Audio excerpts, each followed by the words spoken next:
குருப்யோ நமக. அஸ்ட்ரோவிருக்ஷம் சேனலில் பயணிக்கும் அனைத்து நாள் உள்ளங்களுக்கும் அடியனின் வணக்கம்.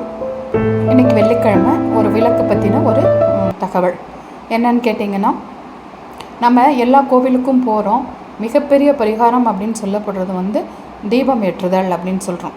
அந்த தீபத்தோட கணக்குகள் அப்படின்னு பார்க்கும்போது சுக்கிரன்னா ஒரு 20, சூரியன்னா ஒரு 6, சந்திரன்னா ஒரு 10, செவ்வாய்னா ஒரு 7 இல்லை 6. அது மோஸ்ட்லி 6 தான் செவ்வாய்க்கு ஏற்றுறோம். அடுத்தது ராகுன்னா 18, குருன்னா 16, சனின்னா 19 அப்படின்னு சொல்லிட்டு நம்ம தீபங்கள் சொல்கிறோம். எதுக்காக தீபங்கள் அதிகமாக ஏற்ற சொல்கிறோம் அப்படின்னும், தீபங்கள் வீட்டில் எதுக்கு நம்ம வைக்கிறோம் அப்படிங்கிறதுக்குமான ஒரு விளக்கம். ஏன்னா தீபம் அப்படிங்கிறதுல தான் நவகிரகங்களும் அடக்கம். ஒரு தீபம் ஏற்றுதல்லையே நவகிரகங்களும் அடக்கம் அப்படிங்கிறது நம்ம சொல்லலாம். அப்போது ஒரு வெள்ளிக்கிழமையாகட்டும், மற்ற நாட்கள் ஆகட்டும், கார்த்தால சாயங்காலம் ஒரு தீபம் ஏற்றுறது அப்படிங்கிறது ஒரு வழக்கம். இந்து தர்மத்தில் ஒரு வழக்கமாக இருக்குது.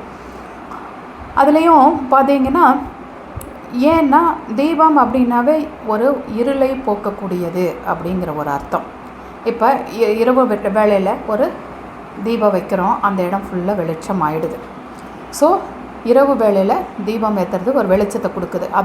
அதே போல் வாழ்க்கையிலையும் தீபங்கள் ஏற்ற வீட்டிலையும் சரி, வாழ்க்கையிலையும் சரி, தீபங்கள் ஏற்ற உங்களுக்கு நல்ல ஒரு முன்னேற்றத்தை அந்த வீட்டில் நம்ம பார்க்கலாம். சரி, என்ன தீபம் ஏற்றலாம் அப்படிங்கிறது எல்லாருக்குமே ஒரு டவுட் இருக்கும். அதில் பார்த்திங்கன்னா, உங்களுக்கு விநாயகருக்கு தேங்காய் எண்ணெய் தீபம் சிறப்பு. இதுவே பரிகாரமாகவும் சொல்லலாம். அடுத்தது பார்த்திங்கன்னா, சனி பகவானுக்கு நல்லெண்ணெய் தீபம் ஏற்றுவது சிறப்பு. மற்ற எல்லா தெய்வங்களுக்கும் நல்லெண்ணெய் தீபம் ஏற்றுவது அப்படிங்கிறது மிகவும் சிறப்பான ஒன்று. ஜென்ரலாக வீட்டில் நல்லெண்ணெய் தீபம் தான் வைக்கணும் அப்படின்னு சொல்லலாம். நல்லெண்ணெய் அல்லது தேங்காய் எண்ணெயில் தீபம் வைக்கலாம் அப்படிங்கிறத சொல்லலாம். அப்போ அந்த விளக்கில் இருக்கிற தத்துவார்த்தம் என்ன அப்படிங்கிறது நாம் தெரிஞ்சுக்கும் போது இனிமேல் எல்லாருமே வீட்டில் தீபம் வைக்க ஆரம்பிச்சிருவாங்க. என்னென்ன அப்படின்னு பார்த்திங்கன்னா, நவகிரகங்களும் விளக்கும் அப்படின்னு வைக்கலாம். நெருப்பு சூரியன், எண்ணெய் சந்திரன், சிவப்பு ஜுவாலை செவ்வாய், திரி புதன், மஞ்சள் ஜுவாலை குரு, வெளிச்சம் சுக்கிரன். வெளிச்சம் வரும்போது இருள் ஓடி போயிடும், அதுதான் சனி. இருள் அப்படிங்கிறது சனி. நிழல், இந்த தீபத்தோட சுடர் நிழலாக தெரியும் கீழே, அது ராகு. எல்லாம் முடிச்சுட்டு கரிய புகையாக ஒன்று வரும், கரும்புகைன்னு சொல்லக்கூடிய ஒரு வகையான புகை வரும். இதுதான் கேது அப்படின்னு சொல்கிறோம்.